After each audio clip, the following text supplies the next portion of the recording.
Hey, what up, everybody? It's your boy Carson Fox with another episode of Fox on West Virginia Mountaineers Sports. And we're recapping a big victory for the West Virginia Mountaineers over the BYU Cougars. 37-7, the largest margin of victory West Virginia's had against a Power 5 opponent or even a conference member of the Neil Brown era as head coach. You got to go back all the way to almost 5 years ago, November 10th, 2018. West Virginia beat TCU on also a True Blue Military Appreciation Saturday, 47-10, to have the last time that West Virginia had beaten a Power 5 opponent by 30 points or more. So that was awesome to see. It was a wonderful Saturday down in Morgantown, the best complete game of the season, as Neil Brown said in his post-conference. And guess what, everybody? I made it on national TV. There's your boy right there.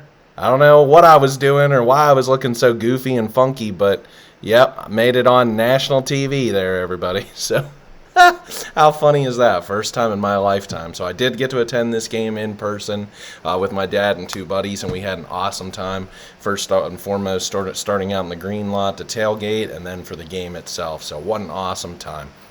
As I like to do with all of these recap videos, first I'm going to do what I like to call a game recap in 2 minutes or fewer. And I think I can get there. I think I can get under 2 minutes here with the recap of this game, given the way that it played out. Not necessarily much to report on from the BYU sideline, but here we go. So once again, final score 37-7 Mountaineers. So West Virginia received the game's opening kickoff and advanced 75 yards on 14 plays over 6 minutes to score a touchdown on its first possession. Along the way, West Virginia was aided by 2 pass interference calls, and C.J. Donaldson picked up a 4th and 1 rush on a play in which it didn't look like he had it at first, but an outstanding second effort gave the Mountaineers a first down on that series. 7-0 Ears after the Donaldson touchdown on 1st and goal from the BYU 2. On BYU's first series, the Cougars advanced to the WVU 46-yard line, but didn't get it on an Aiden Robbins 4th and 2 run play, turnover on downs against BYU. So then, thanks in part to 3 consecutive completions to Traylon Ray, which included a 30-yarder, Donaldson once again scored a touchdown from short range, 14-0 Old Gold and Blue early. WVU and BYU traded 3 and outs before WVU came away with its second of 3 key defensive plays in the first half, breaking up a Jake Retzlaff pass on 4th and 2 at the WVU 35. And West Virginia responded with a field goal drive that was aided by 55 yards of rushing by Jaheim White, the true freshman. The 46-yard field goal by Michael Hayes made it 17-0 Mountaineers. 5 plays and a punt by BYU gave WVU possession at its own 7-yard line. 2 personal foul penalties and 6 rushing plays by White set up Green for a beautiful touch pass to Preston Fox. He was guarded really in the back of the end zone. I can't believe he came away with this catch. It was a really nice catch, really nice touch pass by Green on 3rd and 9 from the BYU 12, and the touchdown made it 24-0 West Virginia in the second quarter. Now, you thought a 3-score halftime lead with a shutout was nice, but it got even better for West Virginia after Retzlaff drove BYU inside Mountaineer territory and hit Parker Kingston across the middle on a 23-yard pass. But safety Aubrey Burks forced and then recovered a fumble on Kingston, giving West Virginia one last possession of the first half to score. Deep completions to Devin Carter and E.J. Horton gave West Virginia the ball inside the Cougar 15 with seconds to spare, but instead Hayes kicked his second field goal of the half and made it 27-0 heading into the locker room. So wow, and that's when, as you were a Mountaineer fan in the stands, just knew that they were rolling as a team in this one. I loved it. 3 and out for BYU out of the half, a face mask penalty, and 35 yards of rushing by White set up another chip shot field goal try, but Hayes knocked it through easily to make it 30-0. Nearing the end of the third quarter, arguably the most impressive play of the year for tight end Cole Taylor, who's already had a lot of highlights this season. But a wide open pass across the middle, he shook a defender and had enough speed to reach the end zone, jumping in over the goal line to get there from 43 yards out on the play. 37-0 Mountaineers, and the game was well in hand to play backups in the fourth quarter. So backup quarterback, redshirt freshman Nico Markey all came in and played extremely well. 4 for 4 passing for 26 yards, 3 carries for 36 rushing in the fourth quarter, made the most of his opportunity. BYU missed a field goal in the fourth quarter, but did score a touchdown on WVU's second stringers with 6:24 left. Markey all drove the WVU offense 50 yards on 10 plays. Draining clock, a victory kneel down, and the Mountaineers came away victorious 37-7. So I think I hit it there before 2 minutes to give you a full recap of that game. All Mountaineers really, whenever it mattered most. So I'll look back because I think this will set some good context for an analysis of this contest. But taking a look back at the 3 keys of victory that I had, the first one, and a check mark on this one, I was really happy with this, play with the lead, because that was going to give you a chance to bury them, and that they did.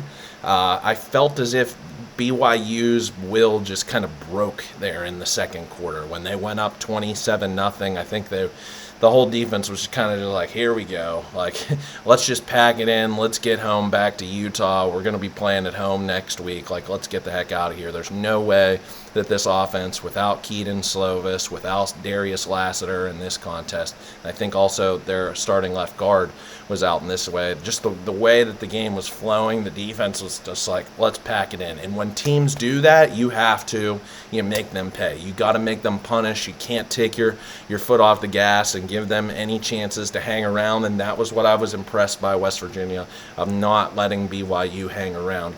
Got up early, got up 2 scores, got timely stops whenever they needed to in the first half. And what can you say, going into the half with a 27-0 lead? That playing with that lead early and setting the tone, it really set the tone, kept the crowd engaged and involved, and everybody was happy. So that was really nice for a first key to victory check. I'm so sorry. I recorded my video late Thursday night, just before the news about Jake Retzlaff getting the start for an injured Keaton Slovis in that contest. So instead, we saw Retzlaff come in there and play. So I can't necessarily say a check for it was a revenge game against Keaton Slovis and to throw constant pressure at him. Although I'll just give a check mark to this defense being awesome all day long, holding I think 270 yards, holding BYU to 270 yards worth of total offense for the day, under 100 yards rushing for the day, and below their per game average too. I mean, the defense they were the stars of the game, I felt like. I'll talk about the offensive stars, just hold on here, but the defense, to hold BYU to just 7 points and really didn't give up a point whenever the true starters were in there. What more can you ask for? You're going to win a lot of games doing that. And then the third one, I'm also not really necessarily going to give myself a full check, but what I talked about was the aspect of special teams playing a role in this game. And I didn't want to see, kind of like what happened in the Oklahoma State game, if you recall. I think it was in the third quarter, where West Virginia got pinned inside their own 20, inside their own 10 a few times, really couldn't get the engine going to start a drive and drive down the field. So could they make something happen on special teams and maybe block a punt or do something? You didn't want to get trapped in just crap field position because BYU's Ryan Reckow is an excellent punter. And though he did get West Virginia on his first punt, West Virginia didn't get the offense going. Then in the second quarter drive, that one in which was capped off by the touchdown to Preston Fox, that drive started the WVU 7. So West Virginia had to go 93 yards on that drive, and they turned it into points. So I got to give West Virginia a kudos there of overcoming that crap field position when the game was still competitive at that point in time. That's something that I think you can give some bonus points for, in the style points for the game for the West Virginia offense for this one. So those are your 3 keys to victory. In West Virginia, I think playing with the lead from the get-go was the biggest one. So that was awesome. Couple of things just I want to talk about, some of the opinions and analysis in this game. I think this will be one of my shorter recaps just because we didn't necessarily get too competitive of a game to talk about any signature moments, but I just want to say overall, one of the things I'm really impressed with that you got a glimpse of in this, again, if you look at his QBR, somewhere in the ballpark of 73, so not perfect up at a 99, but not average at a 50 or even below average towards 0. So a 72, that's probably like a B plus, borderline A grade for Garrett Green in the QBR stat in this game. And what I was most impressed with this one is his downfield passing. Now at this point in the season in the Big 12, Garrett Green has as many completions on pass attempts of 20 or more yards, and this was a stat the signal caller Jed Drenning found, as Dylan Gabriel. Wow. He's got 19. They're both 19 for 40 for 47.5 completion percentage on downfield shots of 20 or more yards. That's incredible. And, I mean, if you just look at the way that this offense has been rolling for the last 4 games, so Houston, Oklahoma State, last week against, oh man, why is it escaping? UCF, and now BYU. West Virginia scoring 38 points per game. They're averaging 510 yards of total offense, rushing 251, the passing 259, and then yards per play 6.7 yards per play. So, wow. I mean, this offense has just completely turned a corner. It feels like coming out of that bye week that West Virginia had. It was really just 10 days of rest and preparation for Houston. So they've, I think, just all together with Green at the helm at the quarterback position, stabilizing it, him feeling healthy. And I was really also excited that he didn't have to do too much running. I think he had to do way too much running, really, with a little bit of time to think back and marinate on that performance last week against UCF. He'd been doing a lot of running these last few weeks. So for him to only have to take 4 carries on this contest, that was awesome. That was awesome to see. He let his mates at the running back position do the heavy work. And what can you say? This is my second point. More about the emergence of Jaheim White, the true freshman at running back. I mean, I don't have a great comp right now to him. I was trying to think back to maybe like a KJ Harris in 2004, but I think White's a little bit faster than KJ Harris was. But he's stockily built, so he's just a brick wall of muscle. But you look at him side by side on pictures, I'd say Donaldson has at least 4 inches in height on him. So obviously Donald playing at 240, I would think White may play around 200, which is great. I mean, that's a good size, I feel like, for a back that's about 5'8", maybe 5'9". Out there, and he just runs so hard. He has that burst. He's just a change of pace kind of scat back, to use that cliche term. That is exactly, I feel like, what this West Virginia offense needs to supplement C.J. Donaldson, because I don't think, he's such a good in between the tackles kind of running back, but who has that opportunity for home run hits. Don't get me wrong, we saw that in the backyard brawl last year, but White just has I think a different dimension of speed, and that's nothing against Donaldson. It's just like if you look back, Le'Veon Bell in his heyday, when he was probably the best, he was the best weapon in the NFL, receiving, rushing. I think that Donaldson has that same kind of ability, that he can be used in multiple ways in this offense, but he's not necessarily that kind of true home run hitter like a Noel Devine was or a Steve Slayton was back in the days. He's just going to hammer you with carries of 5 or more yards for 4 quarters, and you're not going to stop him. And what, does he now have 17 total rushing touchdowns in 16 career games? What more can you say about this guy? He's on pace, I would feel to, if he stays 4 years. And I know Slayton only did it in 3 seasons, so it's hard to necessarily kind of compare, but he's on a nice pace. He's trending on a very nice pace in the career rushing department game. He needs one of those kinds of Louisville 2005 games where Slayton had 6 touchdowns. So he needs one of those, I feel like, for the numbers to kind of be something that you can compare. But I mean, White, I just want to stick on White for a second there, that I think he's pretty clearly worked his way up to the ladder, that he's now probably the second string running back with Donaldson. So I think we'll see both getting used down the stretch in these final 3 games of the regular season, and now a bowl game, yes, because West Virginia's become bowl eligible with 6 wins. So fantastic effort these last couple of weeks by Jaheim White. Let me come up with the final stat numbers on him for you. Sorry, I should have had this written down, but 16 carries for 146 yards, a 9.1 average on the day. Donaldson just a fewer carries, 14 for 102 and 2 touchdowns. And he was just gashing this BYU defense. It felt like all game long. And I love how he's on social media today, just for all the graphics and stuff that were posted about him with his numbers, giving credit to this offensive line. So it's just showing these guys are selfless out there. They're trying to pull each other up. Donaldson, I mean, I can't believe that. Just a true sophomore. Seems like almost he's like the bigger brother, also in physical stature, but in age too. The big brother to Jaheim White, the true freshman, and they're like taking off. So like, how can you not be excited about this young core? I mean, a Markial as a redshirt freshman with Donaldson, with White. We saw Traylon Ray come alive in this contest after getting nicked up a little bit in the UCF game last week. Rodney Gallagher continues to get involved week in and week out. Traylon Ray, 3 catches for 42 yards on the day.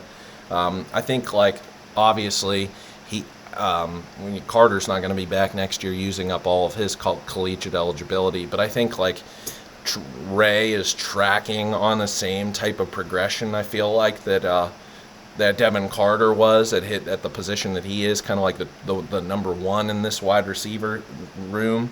And then Cole Taylor, I mean, just 1 catch on the day, but it was a big one. It was a great ball it was a great find, I would say, first and foremost by Green, just to find that wide, like you go nuts when you watch replays where there's a wide receiver wide open down the field and the quarterback doesn't see him. So for Green to see Taylor first and foremost, like, kudos to him for just not missing him on the opportunity. Shook the defender with the juke move left and had enough speed to chase all the way down to 40 yards into the end zone. So that was just electric.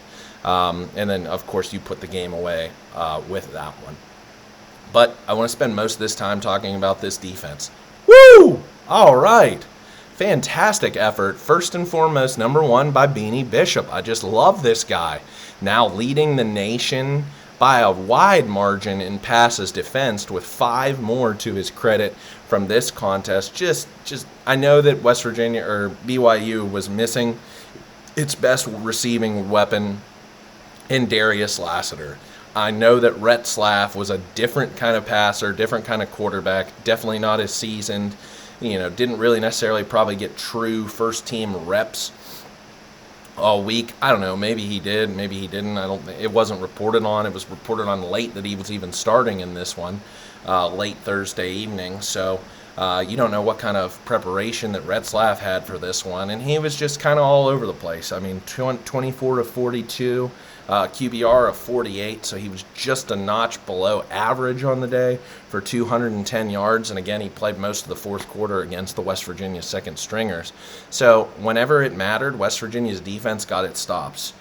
Turning the ball over on downs, most notably, getting the turnover forced when they needed it. That Aubrey Burks, I don't know if it necessarily it did. It really saved BYU from scoring. You turned that probably at least a 10-point swing in that situation there at the end of the second quarter. I would even just like West Virginia have just taken the ball and ran out the clock at that point in time, up 24-0. But what do you know? You turn that into points. So how awesome was that? No injuries, most notably. Ben Cutter's really coming along, I feel like, at that linebacker position.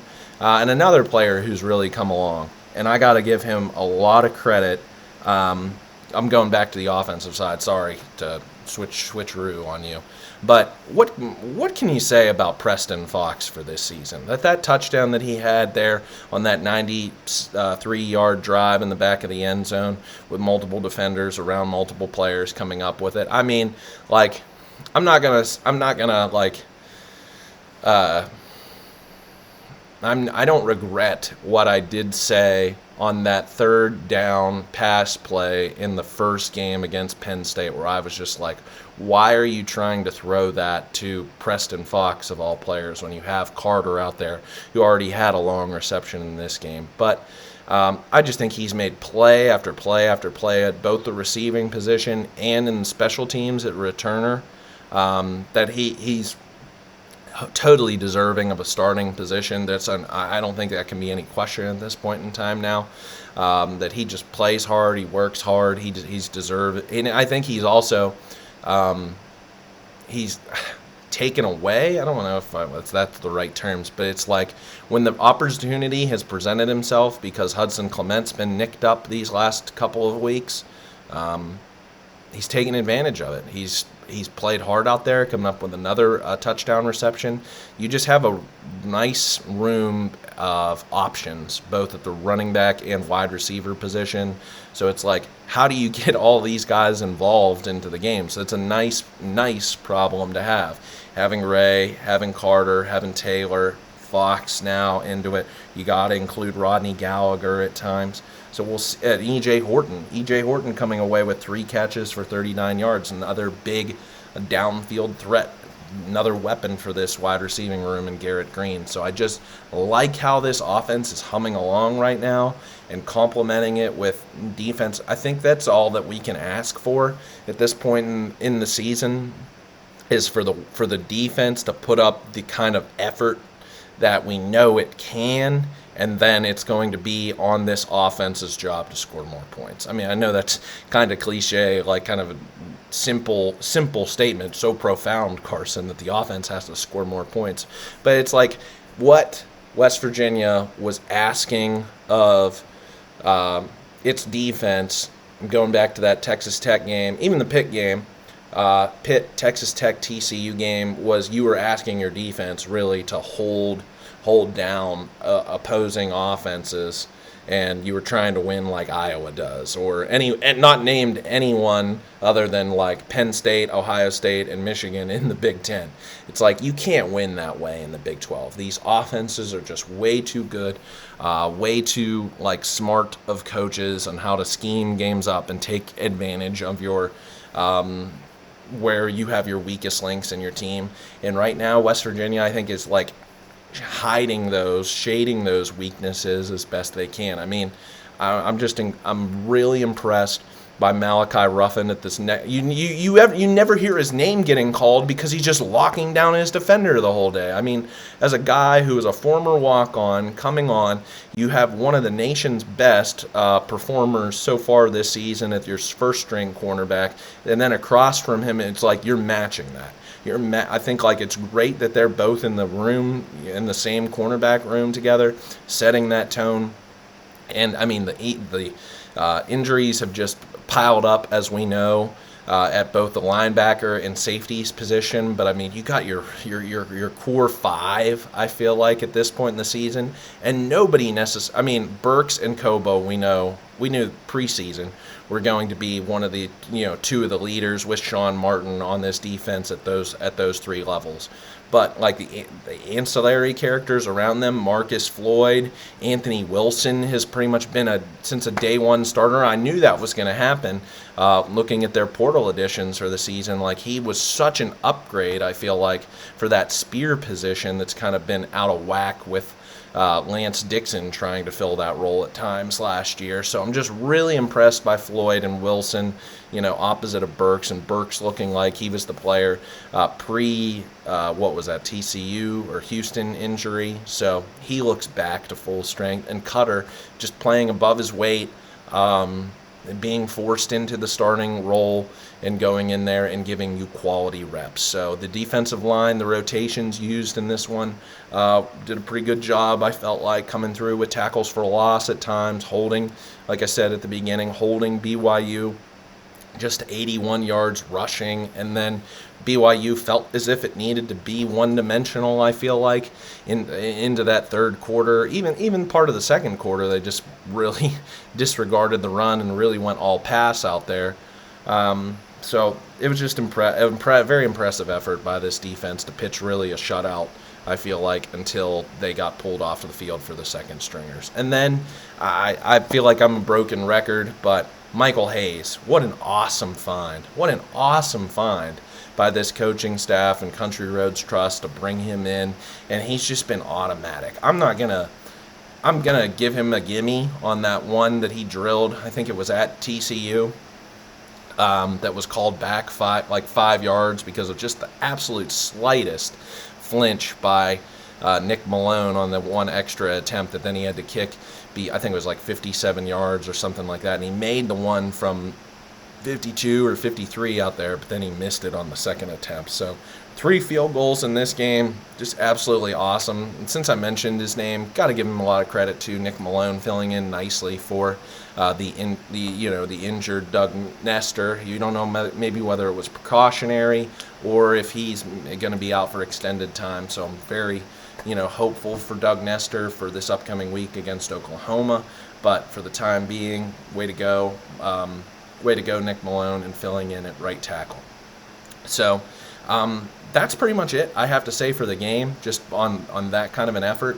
One thing that I want to add before I try and get into anything related to the Oklahoma game, and we won't necessarily go there. So this kind of goes beyond the on-the-field activities itself, but I was a little bit disappointed. And for anyone who was also in the crowd who attended this game in person, what did you think?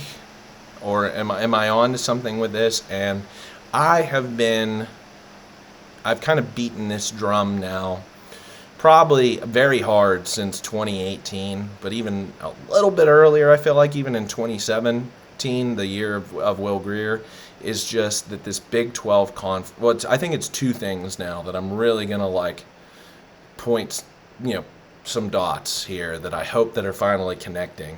That I don't necessarily think that this is just a coup by a faction or portion of Mountaineer Nation, kind of like how the Pirates did a few years ago of wanting to boycott going to games at PNC Park because of the owner, Bob Nutting. But I really do think it's 2 things when you talk about the crowd and attendance. West Virginia only having 50,000 on this night, a November game against an opponent that was still at a 5-3 record coming in. You're 5-3, so there's a lot to play for still in this season. You're at home, it's at night, it's beautiful weather, and West Virginia still didn't necessarily sell out. And I think it's 2 things. One, the cost of attendance is way too high. The second level pricing needs to be dramatically overhauled. If WVU in the athletic department is just sitting on tickets that go unsold because they're selling them at a price that people just aren't buying, then that is dereliction of duty, I feel like, on this administration to make those tickets available. That if you want to come up with some sort of tiered pricing for, the first A rows, and then once you get into the double A rows and back, those tickets should be much cheaper. Because I've now been to 3 home games this season. I think I was at least 2 or 3 last season. And West Virginia is not selling it out. Let me show you. So up here, in this, to use my graphic, this is 2007, so old Big East days, and you can see this was a game against Rutgers and how it's filled. And now West Virginia doesn't get there. I mean, the lower bowls I'm noticing are getting sold out, but these upper bowls on both sides, you might get half. So and the students, I'll give them credit. The students showed out. The students showed up. They were engaged. Same with the BYU fans. So they traveled well. I was really impressed by that and how nice and awesome they were to not only come out onto the field with a West Virginia flag, but stuck around to listen to Country Roads after the game was over. Maybe my favorite opponent to play now is BYU because of how awesome their fans and their coach and just the players being a class act. But I was just looking around and I was taking it into the second half or even the second quarter, and I was just like, there should be more people at this game. So if the cost of it's cost prohibitive, I get it. Those tickets still were selling on, the third party markets for somewhere around $40 a pop. Come game time, and I can only imagine what they were from scalpers. I didn't talk to any, unfortunately, walking into the game, but I think the pricing's just way too high to make these tickets more readily available. If you want to keep the pricing the same for the lower bowl and even like the first half of the upper bowl, like, so be it. I still think they're pretty high, but that top half, like, you got to come up with. I feel like, and I'll give WVU to athletics a lot of credit. This package, the mini packs that I bought, was a genius plan, because packaging together the pit game tickets, I don't know necessarily if I would have gone to this game in person had I not bought it as part of the mini pack. I wanted to see Texas Tech at the early portion of the season. Like, that was circled on my list. I wanted to see that game. But this BYU game, I don't know necessarily, but it turned out great. This game turned out so much better than the Texas Tech game, from weather-wise, experience-wise, even though that was a better game. But just like, this was excellent this past Saturday, from the gameplay and being engaged as a fan. But I just felt like there's also just an apathy especially for these new Big 12 schools.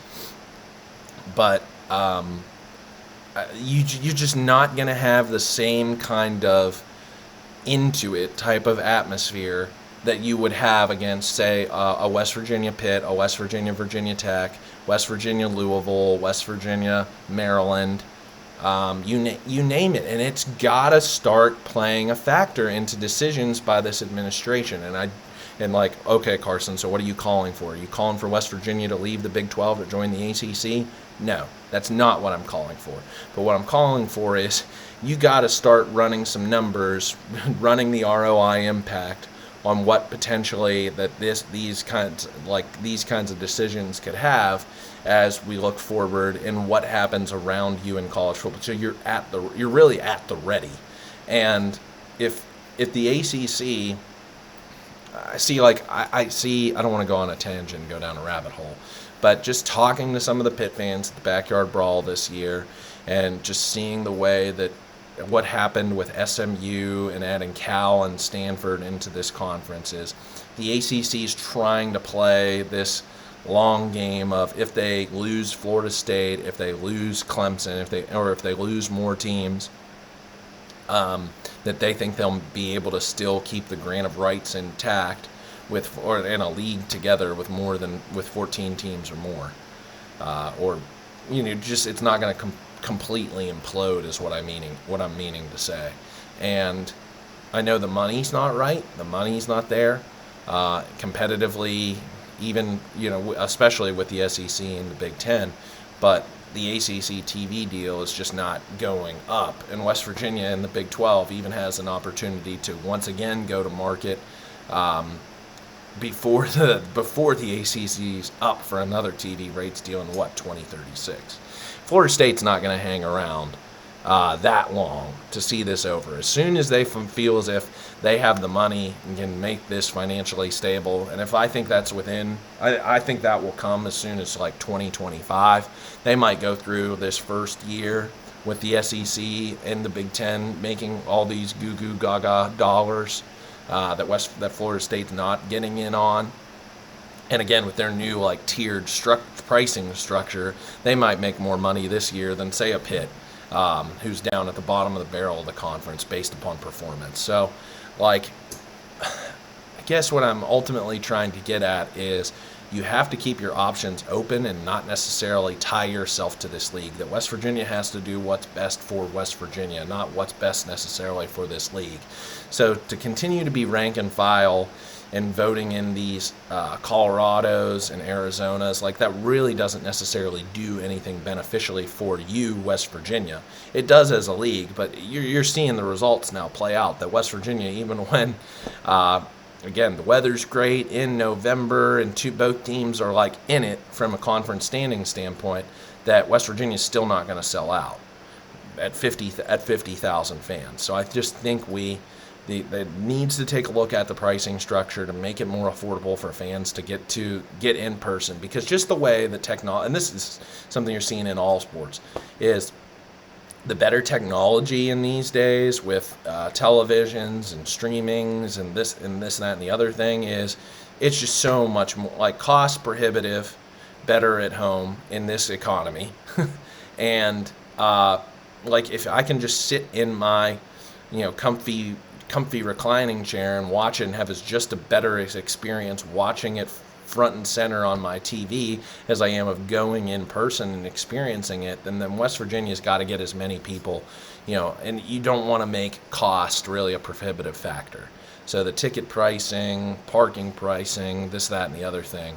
And then these Big 12 opponents just aren't really doing it. So you got to understand that. You got to understand that BYU is not going to sell out. If West Virginia plays Pitt more frequently, has them in conference, this is a non-talking point. This is a non-talking point if Pitt, Virginia Tech, and Louisville were in this conference. But until West Virginia gets there, like, you can't be signing up for this Big 12 like in perpetuity, because they only have one team even close to them. I'll be very curious to see, especially if West Virginia win next week against Oklahoma, what is the turnout for Cincinnati? I know Cincinnati's no good. They're probably the worst team in the Big 12 conference, but will West Virginia have 50,000 or more fans with still a long shot, but still with a potential at maybe they're ranked by that point in time. They're still fighting for contention in the Big 12 conference championship game. So I'm very curious to see what Cincinnati's like in 2 weeks, especially if they beat Oklahoma. But I don't know. I was just a little disappointed, I guess, in only 50K being there for that contest last night. But I think this game also isn't necessarily a game that we need to start talking about Neil Brown and contract extension talk. Like, no, it's not there. It's not there just yet. I mean, I think that's something that you can take a look at postseason, barring a complete implosion. This team very well could now, I think, with Cincinnati and Baylor looking like on paper, and I hate to play this game, and it always comes back to bite you when you do this, on paper victories to get to 8 wins for the season, and then who knows what happens in a bowl game, so at worst you're finishing 8-5, and that's what I said was the goal from the very beginning, preseason over this summer, that West Virginia's goal should be 8 wins. They only have done it 3 times as members of the Big 12 Conference, finish the season with 8 wins or more. So you're tracking well. You're tracking well on your way to make 8 wins, a very realistic possibility. And once you reach a goal, then you can evaluate whether or not you think that West Virginia should do anything in respects to Neil Brown and his contract talks based upon his performances of previous years. So this isn't like after this game ready to like make any sort of drastic moves, good or bad. I think like this is positive. How can you not think that this is a very positive thing, and you can feel very good after this game is over? I know BYU was playing with its backup quarterback on probably a short week of practice, never had played a Power 5 opponent, really was tracking on this just being a full redshirt season. So you didn't see Keaton Slovis, you didn't see Darius Lassiter, who I do think made a difference of not being in there for BYU in this game. But to come out there and win by 30 points, come on, man. Like, you got to take that as something that's, especially the way they've performed offensively these last 4 points, that they're hitting their stride, as Neil Brown said post game. So let's see what happens against Oklahoma next week. Like, Oklahoma, you still have yet to beat a ranked opponent this year, so I totally understand that. And you got to just play who you play on the schedule. So when you play teams that you should beat, you got to beat them. You can't have a Houston performance and you lose that game. How much of a difference would that make now for the prospects of how this team could finish had you just won that game? I know. We'll look back at that game and at the end of the season, and what we can like talk about its place in totality of this 2023 season. But for right now, getting that win against BYU, check that off as another victory to Neil Brown's credit. I think now, what is he, over 500? I think he's now over 500 for a career record as the coach at West Virginia. So awesome to see. And now they're going to go on the road. They're still not healthy in total depth, but you didn't lose anybody from this contest. Oh, and the other thing I'll last say is my last finishing thing is West Virginia, and it's hard, I feel like, to keep focus, composure when you're going up again 14, 21, 24, 30, 37, nothing. And keep your composure. But 10 penalties on the night, 71 yards, had that weird long false start that then turned into a delay of game, and then that cost you 10, 15 yards of field position. That was really strange. There was just some things that happened in this game that needed to be cleaned up. I feel like West Virginia wasn't really great on third down in this day. I think they were 3 for 10 or something on this day. But I mean, goodness gracious, when you rush for 336 on the night, you're just pounding them, you're owning them. I can't wait to see. I won't take the time now, but we'll talk about it for the preview video for next week against Oklahoma. Now, how high West Virginia is in the national rankings in total rush offense. That's an awesome performance to have 2 rushers over 100 yards on the day. You're well over that 200 yards per game average that I talked about preseason, so that's keeping them up there with the best in the country in rushing. So it's awesome to see West Virginia being one of the top leaders in that department. So I think that's all I have to say. It was a great victory, a good night to be a Mountaineer wherever you were.